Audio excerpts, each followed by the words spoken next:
Dear students and friends, मैं doctor C N Verma, associate professor, department of zoology, government Lohia college Churu. आज फिर मैं हार्डमानिया को लेकर फिर उपस्थित हुआ हूँ और हार्डमानिया के अंदर आज अपन पढ़ेंगे एम्ब्रियोनिक और प्री लार्वल डेवलपमेंट ऑफ हार्डमानिया। हार्डमानिया के अंदर डेवलपमेंट की क्रिया पढ़ेंगे जो कि लार्वा तक ही सीमित है। प्री लार्वल डेवलपमेंट पढ़ेंगे अपन।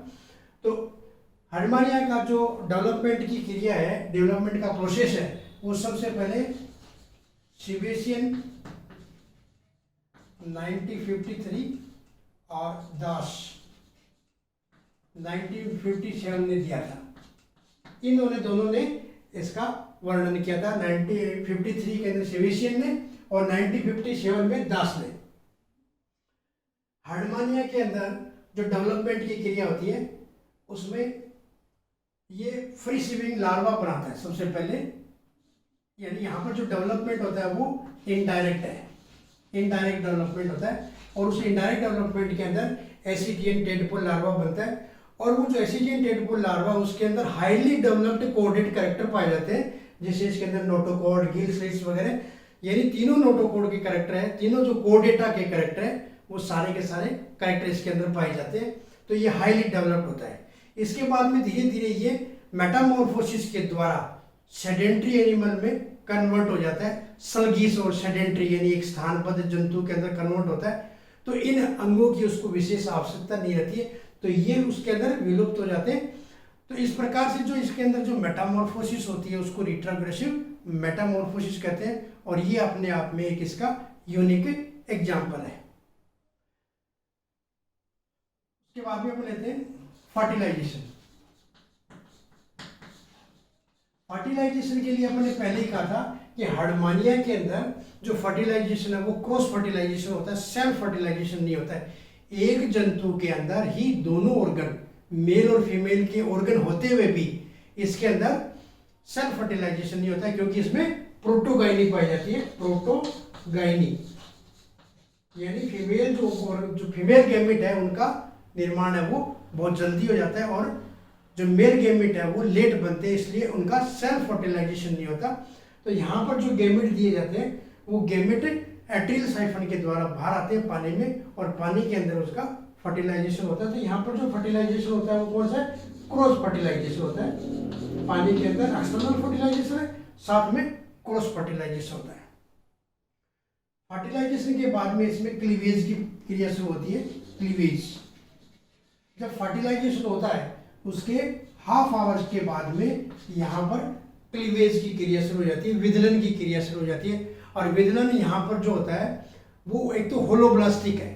होलोब्लास्टिक का मतलब पूरे के पूरे अंडे के अंदर है वो विदलन की क्रिया होती है।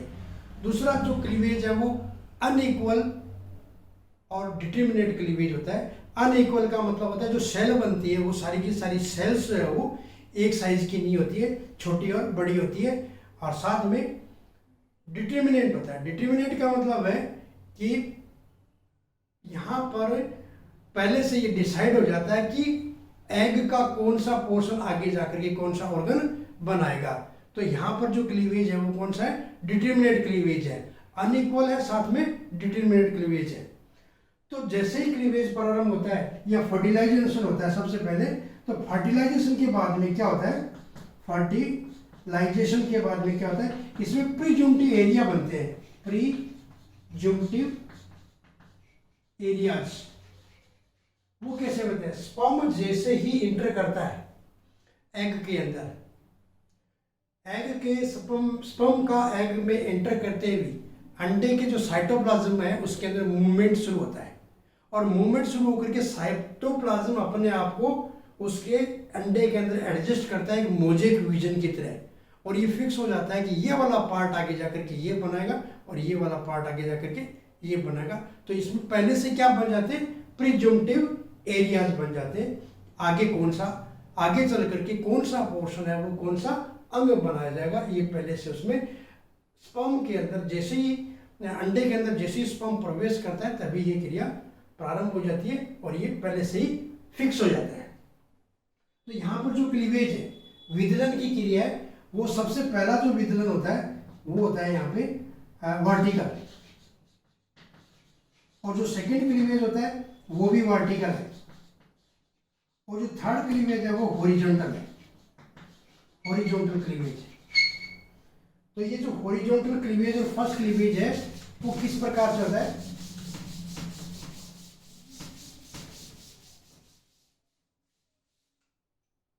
एग के अंदर, ये जैसे एग है, फर्टिलाइज्ड एग है, इसमें पहला विदलन क्या हुआ?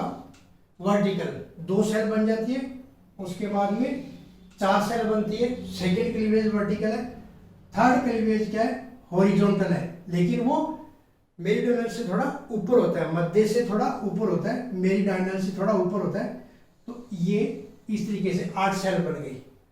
8 के बाद में इसके अंदर क्या होगा? 16 सेल बनेगी, और 16 सेल बनने के बाद में क्या होगा? 32 बनेगी, 64 बनेगी। यहाँ पर जैसे जैसे इनकी संख्या बढ़ती जाती है, जब ये इसमें लगभग 32 के करीब सेल बन जाती है, तब इसमें जो सेल बनती, जो संरचना बनती है उसको अपन मोरुला बोलते हैं, मोरुला।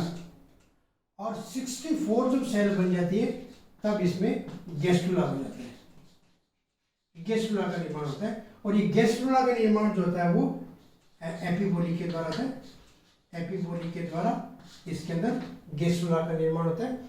और जो गैस्ट्रुला बनता है उसके अंदर क्या होगा? एक आर्केंट्रॉन भी बन जाएगी, आर्केंट्रॉन भी बन जाएगी, और ब्लास्टोपोर भी होगा उसके अंदर। तो इस प्रकार से इसके अंदर विदलन की क्रिया होती है। विदलन के बाद में लगभग इसके 8 घंटे बाद में, फर्टिलाइजेशन के 8 घंटे बाद में क्या होगा? कोरियन जो है वो फट जाती है। और कोरियन को कौन डिस्ट्रक्टिव करता है? उसको जो फोलाइकल सेल है, एग के अंदर अपन ने बताया था कि फोलाइकल सेल पाई जाती है, इनर फोलाइकल सेल्स, और वो फोलाइकल सेल्स क्या करती है? एक एंजाइम सीक्रेट करती है, और वो रप्चर होकर के बाहर आ जाता है।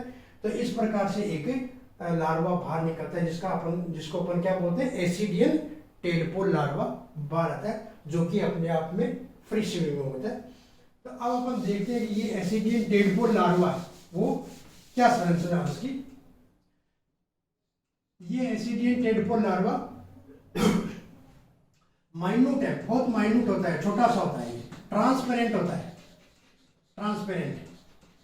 और इसके अलावा इसकी जो लंबाई है वो 1.2 mm होती है, और जो इसकी वाइडनेस है, इसकी थिकनेस है वो 0.2 से लेकर के 0.3 mm तक होती है। और इसके बाहर आवरण होता है ट्यूनिक, पेस्ट का एक आवरण होता है, और इलोंगेटेड है ये संरचना में। तो इस प्रकार से इसके अंदर एक हेड या ट्रंक बन जाता है, और एक टेल बन जाती है। यानी बॉडी इसकी 2 भागों में डिवाइड होती है, हेड बोल दीजिए या ट्रंक बोल दीजिए, और दूसरा टेल। 1.2 मिलीमीटर ये लंबा होता है, 0.2 से 3 मिलीमीटर ये वाइड होता है। माइन्यूट है, छोटा सा, इलोंगेटेड है और ट्रांसपेरेंट होता है। और इसके बाहर जो आवरण है वो क्या कहलाता है? ट्यूनिक, या ट्यूनिक का आवरण इसके ऊपर पाया जाता है। अब इसकी एक एक संरचना को अपन देखते हैं कि सबसे पहले अपन इसका हेड देखते हैं। हेड में क्या है? ये यहाँ पर इसका अपन ने हेड शो किया है, और ये वाला टेल वाला पोर्शन है। हेड वाले पोर्शन में क्या क्या संरचनाएं दिखाई देती है? सबसे पहले तो ये 0.3 मिलीमीटर बड़ा होता है। ये इसकी जो साइज होती है वो 0.3 मिलीमीटर होती है। ओवल है, अपने आप में अंडाकार होता है, ओवल होता है। इसके आगे, सबसे आगे इसकी क्या है? एडेसिव पेपिली, 3 इसके पेपिली पाई जाती है। डोर्सो एंटीरो डोर्सल होती है 2, तो एक होती है मीडियन, ये 2 एंटीरो डोर्सल है और एक है मीडियन। 3 इसके सामने पेपिला होता है, और वो पेपिला क्या करता है? उसका काम क्या होता है? जब इसमें रिट्रोग्रेसिव मेटामॉर्फोसिस होती है, प्रतिगामी कायांतरण जब इसके अंदर होता है, तो ये एक स्थान के ऊपर इन पेपिली के द्वारा चिपक करके और टेल वाला भाग ऊपर करके ये फिक्स रहता है, और इसके अंदर मेटामॉर्फोसिस की क्रिया होती है। तो ये एडेसिव पेपिली नाम से स्पष्ट है कि ये आसंजन या चिपकने के काम में आती है। तो इनकी 3 संख्या होती है। इसकी बॉडी के अंदर अगर ऊपर की तरफ अपन देखें तो ये देखिए एक वेसाइकल है, जिसका नाम क्या है? Sensory vesicle. ये इसका सेंसोरी वेसाइकल का डायग्राम अपन ने अलग से लिया है। इस सेंसोरी वेसाइकल के अंदर क्या होती है कि बीच में एक और सेंसरी वेसाइकल जो है उसमें क्या पाए जाते हैं, सेंसरी ऑर्गन पाए जाते हैं, संवेदनांग। और वो संवेदनांग कौन कौन से, इसमें दो तो ओसिलस होते हैं, ये दो तो अपन ने ओसिलस दिखाया, एक दिखाया ओटोसिस्ट, फोटो रिसेप्टर है ये। तो ये जो ओसिलस दिखाए, एक तो पॉजिटिव लेटरल, पॉजिटिव डोर्सल है, डोर्सल साइड में लेकिन पीछे की साइड में, तो इसका नाम क्या हो गया, पॉजिटिव डोर्सल। और ये वाला दिखा रखा थोड़ा आगे, तो और नीचे की तरफ है, तो इसका नाम क्या हो गया, एंटीरो वेंट्रल ओसिलस। तो दो इसमें ओसिलस पाए जाते हैं। और ओसिलस के अलावा इसमें क्या पाया जाता है, ओटोसिस्ट। इसके आगे सेंसरी वेसाइकल के आगे नर्वस सेल्स का ग्रुप होता है, गुच्छा होता है, जिसको अपन सेरिब्रल कोन या ब्रेन बोलते हैं इसका। और इस वेसाइकल के जस्ट पीछे की साइड में अगर आप देखें तो यहाँ पर भी सेल्स पाई जाती है, नर्वस सेल्स, और वो मिलकर के क्या बनाती है, विसरल गैंग्लियन। और ये विसरल गैंग्लियन के पीछे का पोर्शन है वो नर्व कोड से जुड़ा रहता है। तो इसके बाद के आगे का पोर्शन क्या कराता है, नर्व कोड। तो इस प्रकार से इसके अंदर सेंसरी वेसाइकल पाई जाती है। सेंसरी वेसाइकल के बारे में देखिए आप, इसके एंटीरियर डोर्सल साइड के ऊपर माउथ होता है, और माउथ इसोफेगस में खुलता है, और कंप्लीट विकसित लार्वा होते हुए भी इस लार्वा को बनने में लगभग 10 से 12 घंटे लगते हैं। यानी फर्टिलाइजेशन के 8 घंटे बाद तक तो अंडे के अंदर डेवलपमेंट की क्रिया हुई, और उसका रप्चर 8 घंटे बाद में हो जाता है, और उसके बाद में हैचिंग लार्वा बाहर निकल जाता है। लेकिन पूर्ण विकसित लार्वा बनने में इसको 8 से 12 घंटे, 10 से 12 घंटे लगती है। तो यहाँ पर लार्वा होते हुए अपन बात कर रहे थे एलिमेंट्री कैनाल की, तो पूर्ण विकसित एलिमेंट्री कैनाल है यहाँ पे। बाकायदा इसके अंदर ये क्या है, फेरिक्स है, पूर्ण विकसित फेरिक्स होती है, और फेरिक्स के अंदर स्टिग्मेटा होते हैं। हालांकि स्टिग्मेटा की संख्या यहाँ पर 6 होती है, ज़्यादा नहीं होते। और फेरिक्स के जस्ट नीचे पूर्ण विकसित एंडोस्टाइल दिखाई है अपन ने, इसकी एंडोस्टाइल पाई जाती है। उसके बाद में पूर्ण विकसित इसोफेगस है, स्टमक है, और इंटेस्टाइल पाई जाती है। और उसके बाद में रेक्टम और एनस, जो कि एट्रियल कैविटी में आकर के खुलता है। तो ये वाला पोर्शन जो अपन ने दिखा रखा है, ये क्या है, एट्रियल कैविटी का पोर्शन है, क्योंकि यहाँ पे पूरी एट्रियल कैविटी है, यहाँ से लेकर के ये यहाँ तक एट्रियल कैविटी है, क्योंकि ये पोर्शन भी किस में होता है, एट्रियल कैविटी के अंदर, एलिमेंट्री कैनाल का भी। यहाँ पर अपने एट्रियोपोर दिखा रखा है, एट्रियल अपर्चर, ठीक है, 2 अपर्चर बताए थे अपन ने, साइफोइडल अपर्चर और एट्रियल अपर्चर। तो यहाँ पर दोनों अपर्चर है।